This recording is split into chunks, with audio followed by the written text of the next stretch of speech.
All right, everybody, in the month of February, the choir will be singing Where Love Is. I have already put a link to my annotated copy of this music on the Ward's Facebook page. I think it was my last post from a couple of weeks ago. In addition to that, I will be sending around an email probably later on today that has that copy as an attachment, and you really want that copy that's got all the breathing points and some enunciation, some pronunciation notes, and all the dynamics in terms of when to speed up, slow down, get louder, get softer are all written in there, and you'll benefit from using that copy of the music. I should also mention that it is likely that my mother-in-law will pass away here in the next few days, and I will end up out of town for the performance, which is next Sunday, the 21st of February. In that event, I have made arrangements with Brother Lottie, who has been a choir director in previous wards, to fill in, and he'll probably do a better job than I do, and that last month may have been the last month we ever have me, because we may just have a riot and Brother Lottie will be the choir director from now on, who knows. The point is, it's all taken care of, arrangements have been made, even if I'm not around. Please print off a copy of the annotated music and use that as you practice.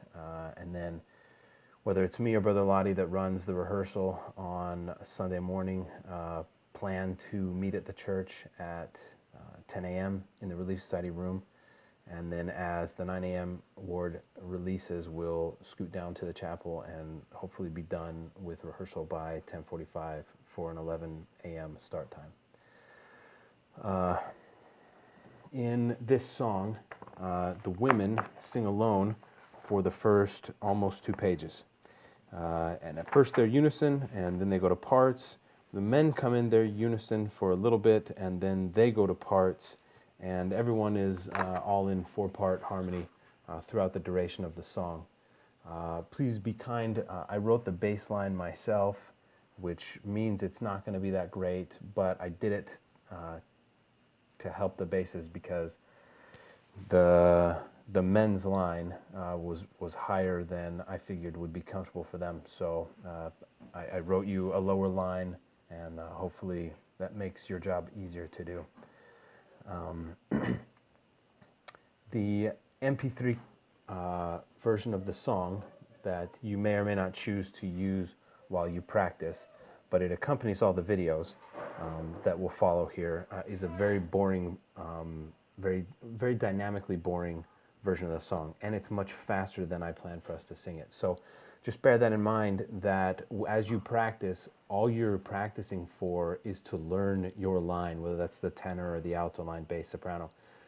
Don't get the tempo in your head ingrained so much that you can't then adjust for the actual piece, because that piece in the MP3 online is very boring, and when we actually perform it, I envision this being a much more dynamic and emotional version of the song. What this means for you is that you need to learn your line well enough that you aren't stuck staring at your sheet music during the performance, because in order to go off book, you've got to be watching the director, and that goes for the choir, and it goes for the pianist. Everyone has got to be referencing their music, but watching the director.